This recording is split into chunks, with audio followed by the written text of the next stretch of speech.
Hello दोस्तों, कैसे हैं आप सब। कैसा है मेरा यूट्यूबर। आप सभी का मेरे यूट्यूब चैनल एडवोकेट शादा मंसूरी पर बहुत बहुत स्वागत है। आज हम बात करने वाले हैं कि लोन नहीं चुकाने पर जब रिकवरी एजेंट घर आते हैं तो इनसे बचने के क्या उपाय हैं।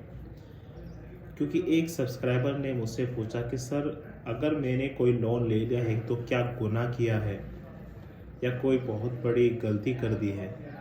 मैंने अपना जो लोन लिया था वो मैंने अपने किसी रीज़न से लिया था, काम के लिए लिया था सर। अगर वो मैं लोन नहीं दे पा रहा तो क्या मैंने उसको गुनाह करा है, अपराध किया है। तो दोस्तों, मैं कहना चाहूँगा कि लोन लेना कोई गुनाह नहीं है। लोन जब कोई लेता है तो वो अपनी ज़रूरत के लिए लेता है, अपने व्यवसाय के लिए लेता है, अपने किसी प्रॉब्लम से निकलने के लिए लेता है। कभी बीच में ऐसा हो जाता है कि हम लोन रीपेमेंट नहीं कर पाते हैं, उसकी ईएमआई नहीं दे पाते हैं। इसका मतलब ये नहीं कि आपने कोई अपराध करा है या आपने कोई धोखा दिया है या आपने कोई गुनाह किया है। तो आप मैं इसी बात पे बात करने वाला हूँ कि रिकवरी एजेंट जब आते हैं और उन्हें इतना परेशान, इतना टॉर्चर करते हैं, इतना मेंटलिटी परेशान करते हैं कि वो हद से परेशान हो जाते हैं। तो आज इसी बारे में हम बात करने वाले हैं कि क्या इनसे बचने के क्या उपाय हैं। तो वीडियो में बने रहें दोस्तों, वीडियो को बिल्कुल भी स्किप ना करें। ये बहुत ही इम्पोर्टेंट टॉपिक है आप सभी के लिए और आज तक के सभी के साथ ही ऐसा हो जाता है। तो मैं बताना चाहूँगा दोस्तों कि रिकवरी एजेंट बहुत कम नॉलेज वाले होते हैं। यहाँ तक कि आपकी अगर नॉलेज बी तक है तो इनकी ए तक ही है।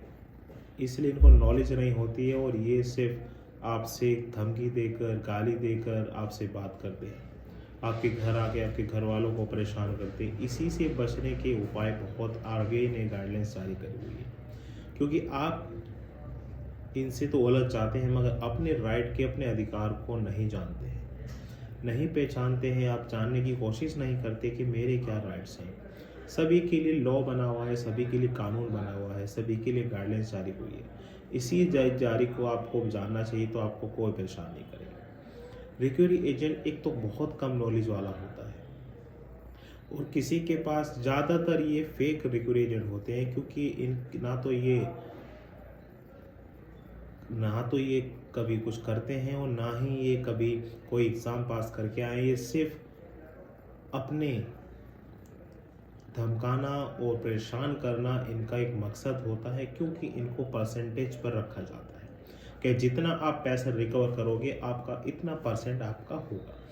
इसलिए वो आपके साथ Stop battery charging. हैं और पूरी तरीके से आपसे वो इतना परेशान टॉर्चर करते हैं कि आप रीपेमेंट की नौबत आ जाती है, किसी से लोन लेकर उसको चुका देते हैं। तो दोस्तों, एक तो आप इनसे डरना बंद कर दीजिए, क्योंकि लोन वाले ने कोई गुनाह नहीं किया है तो आपको डरना भी नहीं है।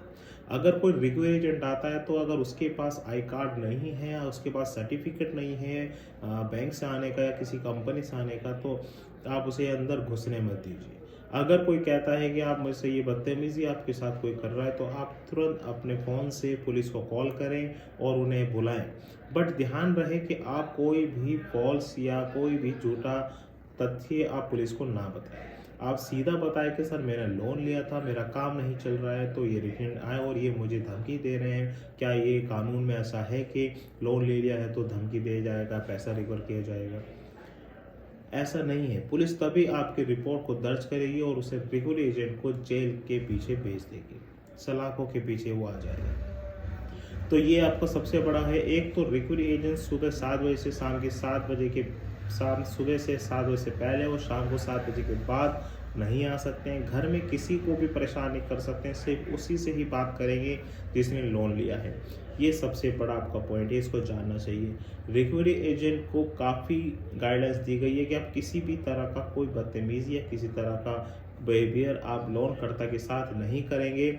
इसी कारण से रिकवरी एजेंट ये फ़ायदा उठाते हैं और आपको धमकाने की कोशिश करते हैं और आप धमक जाते हैं, उनसे डर जाते हैं। इस वजह से आप बहुत परेशानी होती है, कुछ तो बहुत गलत कदम उठा लेते हैं। मैं दोस्तों अपील करता हूँ अपने सभी सब्सक्राइबर से और उन्हें सभी सब्सक्राइबर के भाइयों से, दोस्तों से, जिन्होंने लोन लिया है, कोई भी गलत कदम ना उठाए। रास्ते बहुत हैं बचने के, बट आपको संयम होना चाहिए और धैर्य रखना चाहिए। आपके साथ सब कुछ सही होगा, कुशल मंगल होगा।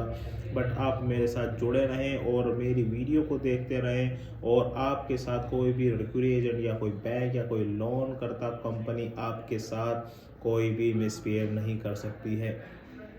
अगर आपको राइट पता है तो आपके साथ कोई भी मिसबिहेव नहीं करेगा।